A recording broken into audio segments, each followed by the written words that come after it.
शुक्लांबरधरं विष्णुं शशिवर्णं चतुर्भुजं प्रसन्नवदनं ध्यायेत् सर्वविघ्नोपशान्तये। व्यासं वसिष्ठनप्तारं शक्तै पौत्रमकल्मषं पराशरात्मजं वन्दे सुखतातं तपोनिधिम्।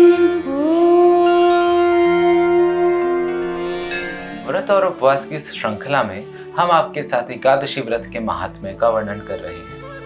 इसी क्रम की आवृत्ति में हम आपसे चैत्र मास के कृष्ण पक्ष में होने वाली एकादशी का महात्म्य एवं कथा लेकर पुनः प्रस्तुत हुए हैं। भगवान श्री कृष्ण ने अर्जुन सहित युधिष्ठिर, भीम, नकुल और सहदेव के आग्रह पर एकादशी का महात्म्य, कथा तथा इसके फल स्वरूप प्राप्त होने वाले अमोघ फल का वर्णन पांडव भाइयों से किया था। भगवान विष्णु को प्रिय एकादशी व्रत जो गृहस्थ जीवन यापन करने वाले हैं उनके लिए एक वरदान की तरह है। श्रद्धा और विश्वास के साथ जो एकादशी व्रत का सात्विकता के साथ पालन करता है, स्वयं भगवान नारायण उसकी हर समय रक्षा करते हैं।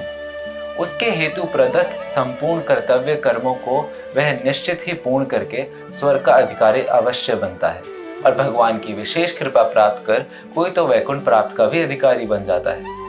तो आइए हम भगवान कृष्ण के द्वारा अर्जुन के आग्रह पर सुनाई गई चैत्र मास कृष्ण पक्ष की एकादशी कथा, जिसका वर्णन भविष्य पुराण में भी किया गया है, आपके लिए प्रस्तुत करते हैं।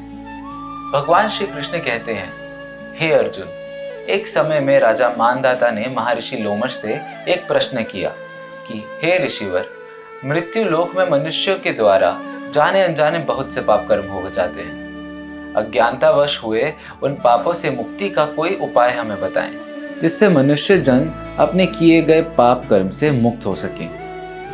राजा के इस आग्रह को सुनकर लोमश ऋषि बोले, हे राजन, मैं आपको चैत्र मास कृष्ण पक्ष की एकादशी का महात्म्य से जुड़ी एक कथा सुनाता हूँ। यह पाप मोचनी एकादशी के नाम से जगत में विख्यात है। इसके प्रभाव से जाने अनजाने में हुए सभी पाप कर्मों से मुक्ति मिल जाती है। हे राजन, काल चक्र में एक समय च्यवन ऋषि के तपस्वी पुत्र मेधावी ऋषि एक सुंदर वन में भगवान शिव की घंघोर तपस्या में लीन थे। उनके तप के प्रभाव से उस वन की प्रकृति और भी सौंदर्य युक्त हो गई थी। नाना प्रकार के सुगंधित पुष्प पर गुंजायमान भंवरे क्रंदन करते थे। शीतल मंद वायु, पक्षियों का कलरव आदि सब मिलकर उस वन में वातावरण को पवित्र कर रहे थे। स्वर्ग के देवता भी कभी कभी इस वन में विहार के लिए आया जाया करते थे। एक दिन स्वर्ग की अप्सरा, जिसका नाम मंजू घोषा था, तपस्या में लीन मेधावी ऋषि पर मोहित हो गई और उनकी तपस्या भंग कर उन्हें अपनी ओर आकर्षित करने के यत्न में लग गई। इस कार्य की सिद्धि के लिए उस अप्सरा ने अंत में कामदेव को अपना प्रयोजन बताकर इस कार्य में सफलता के लिए उनसे मदद मांगी। अप्सरा के मनोभावों को समझते हुए कामदेव ने उनकी मदद की। अप्सरा अपने यत्न में सफल हुई और मेधावी ऋषि उस अप्सरा के आकर्षण में आकर उसके संग विहार करने लगे। काम के वश उस अप्सरा के साथ रमण करते हुए बहुत साल बीत गए। एक दिन उस अप्सरा ने ऋषि से स्वर्ग वापस जाने की बात कही। तभी अचानक उनकी चेतना वापस आई और उनको यह आभास हुआ कि वे भगवान शिव की तपस्या से विमुख हो गए हैं और इस अप्सरा के मोह जाल में फंसे हैं। उनकी तपस्या भंग होने का कारण ज्ञात होते ही मेधावी ऋषि को उस अप्सरा पर बहुत क्रोध उत्पन्न हुआ और उन्होंने उस अप्सरा को तुरंत पिशाच योनि में जाने का श्राप दे दिया।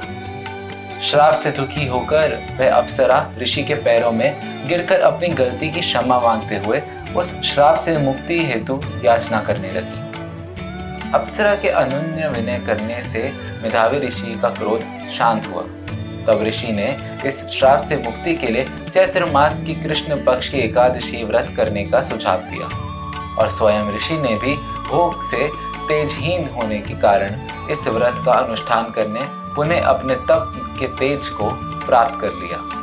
अप्सरा ने भी एकादशी व्रत का पालन करके पिशाच योनि से मुक्ति प्राप्त कर पहले से भी सुंदर रूप को पाकर स्वर्ग की ओर प्रस्थान कर दिया। तभी से ये एकादशी पाप मोचनी एकादशी के नाम से जानी गई है। इस एकादशी व्रत में भगवान विष्णु के चतुर्भुज रूप की पूजा की जाती है। व्रत धारण करने वाले को दशमी के दिन से शुद्ध और सात्विक आहार के साथ मन और चित्त से भगवान विष्णु का ध्यान करना चाहिए। एकादशी के दिन सूर्योदय काल में स्नान करके व्रत का संकल्प करें। संकल्प के उपरांत षोडशोपचार सहित भगवान विष्णु की पूजा अर्चना करें। दिन में विष्णु सहस्त्रनाम का पाठ करें। रात्रि में भी निराहार रहकर भजन कीर्तन करते हुए जागरण करें। द्वादशी के दिन प्रातः स्नान करके विष्णु भगवान की पूजा करें, फिर ब्राह्मणों को भोजन करवाएं और दक्षिणा सहित विदा करके ही एकादशी व्रत का पारण करें। वैदिक पंचांग के अनुसार वर्ष 2025 में पाप मोचनी एकादशी का व्रत 25 मार्च मंगलवार को रखा जाएगा। एकादशी तिथि 25 मार्च को प्रातः 5:05 से शुरू होकर 26 मार्च को प्रातः 3:45 तक रहेगी। व्रत पारण का समय 26 मार्च 2025 को दोपहर 1:41 से शाम 4:08 तक रहेगा। टॉक एंड हील के इस सत्र में आज बस इतना ही। आपका दिन शुभ और मंगलमय हो। अगले सत्र में फिर मिलेंगे। धन्यवाद। जुड़े रहें टॉक एंड हील के साथ।